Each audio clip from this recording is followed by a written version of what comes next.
Today we're joined by two volunteers, or should I say three volunteers from Stop Live Exports, Rachel and Anthony. Welcome to the show. Thanks very much. Thank you.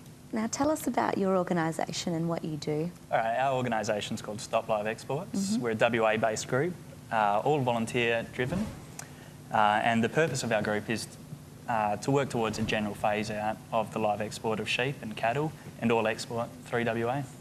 Okay, so the focus really is on welfare and ensuring that, obviously we do have an export industry and we're understanding of the economic impact of that, but we want to care about the way in which the animals are treated from when they leave Western Australia, or for that fact, any part of Australia, and move obviously off to wherever they're going. And it's been on the news a lot lately, hasn't it? Yeah, you're right. There was some pretty disturbing footage that came out of Indonesia about the live export of cattle. And that type of footage has been shown, it's been recorded before over the years. There doesn't seem to be any improvement towards the treatment or the welfare of the cattle in Indonesia, the sheep like Levy here in the Middle East.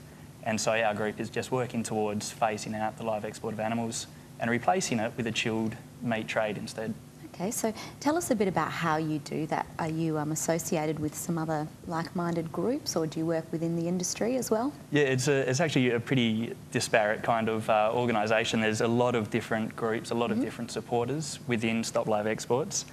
There's people who are concerned about animal welfare issues, such as ourselves. We've got meat workers on side as well. We're working on a joint campaign with the Meat Workers Union. Wow, okay. We've got local government on side, Brad Pettit from the Fremantle City, the Mayor of Fremantle City.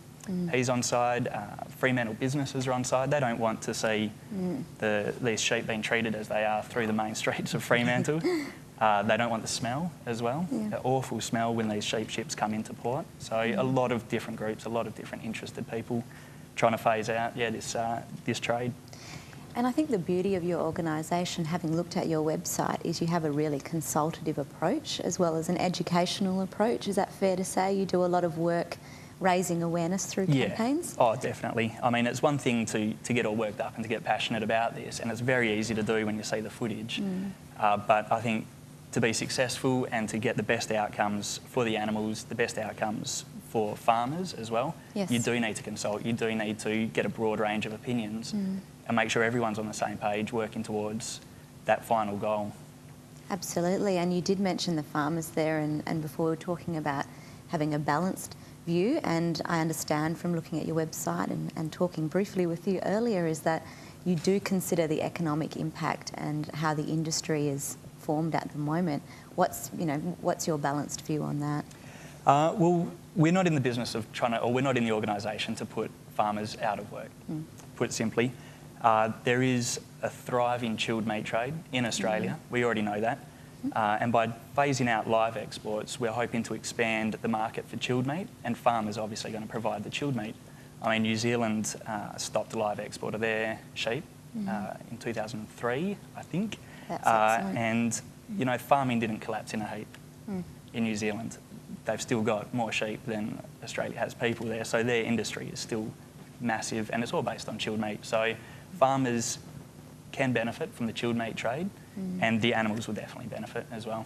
Okay, so that's what we'd like to see happen. Now, obviously, that's the management of that change. So, what are the next steps in terms of campaigns or potentially events? I think you found the food. Having spotted it. In terms of campaigns, we're constantly working with local government. We're constantly working with state government. We encourage all our members to meet with their local politicians.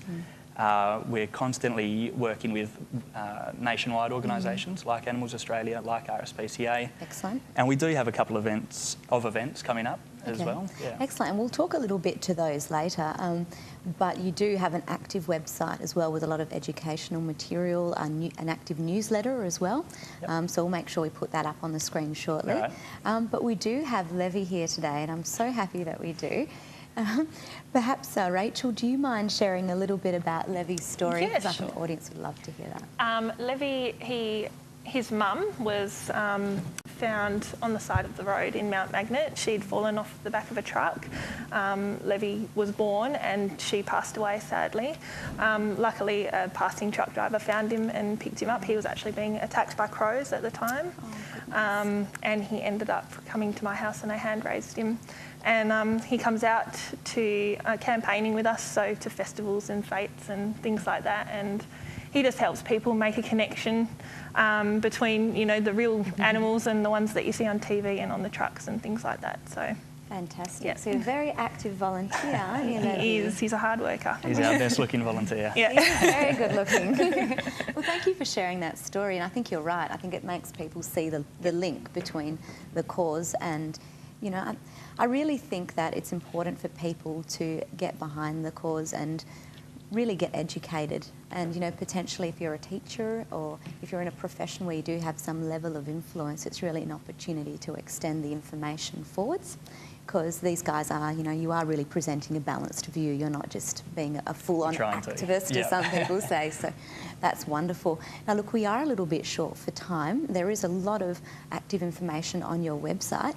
So I'll refer our audience to your website, which is www.stopliveexports.org.